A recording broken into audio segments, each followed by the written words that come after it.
Monsieur le Président, mes chers collègues, un constat malheureux s'impose. La qualité du tri se détériore ces dernières années dans l'agglomération avec un refus de tri tournant toujours autour de 30% et des zones clairement identifiées comme étant un problème. Faut-il pour autant se lancer, comme le fait la métropole, dans des actions tous azimuts, sans ligne directrice et sans grande cohérence, pour améliorer la situation? Les grands ensembles locatifs de l'agglomération sont ainsi fléchés comme étant une des sources du problème de qualité de tri.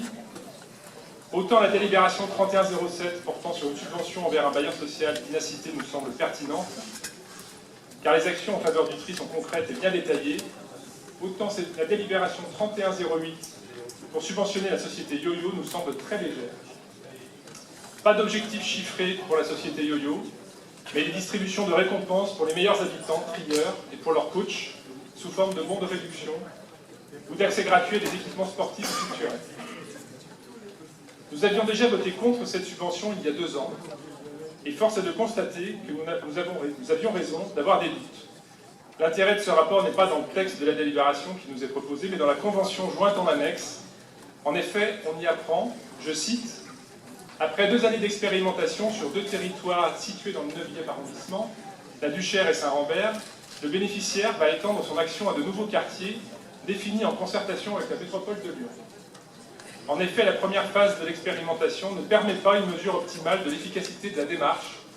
Un complément de 6 mois avec un élargissement du périmètre géographique est donc nécessaire.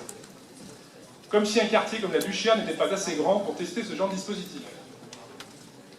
Donc, mes chers collègues, parce que la première subvention de 20 000 € d'il y a 2 ans n'a pas servi à nous faire une idée de l'efficacité, on nous propose aujourd'hui de remettre 30 000 € pour les 6 mois qui viennent, ou comment jeter l'argent par les fenêtres.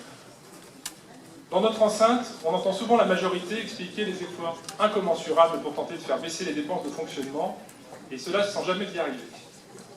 On le comprend d'autant plus facilement quand la majorité vote des dépenses sans étudier leur opportunité. C'est la méthode macroniste appliquée à la métropole de Lyon. On vote des dépenses que l'on ne sait financer que par l'impôt.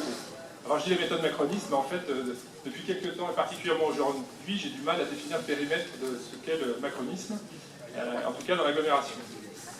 Mes chers collègues, celles et ceux qui seront élus en 2020 savent ce qu'il leur reste à faire pour retrouver des marges de manœuvre budgétaires et faire de nouveau de la métropole de Lyon une machine à investir pour tout le territoire et obtenir ainsi des résultats dans le tri des déchets.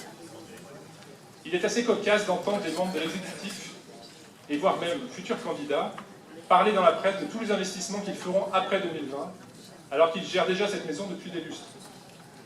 Qu'attendent-ils pour agir? S'ils veulent des exemples de ce qu'il faut faire, ils commencent déjà par faire comme nous, en ne votant pas cette subvention inutile.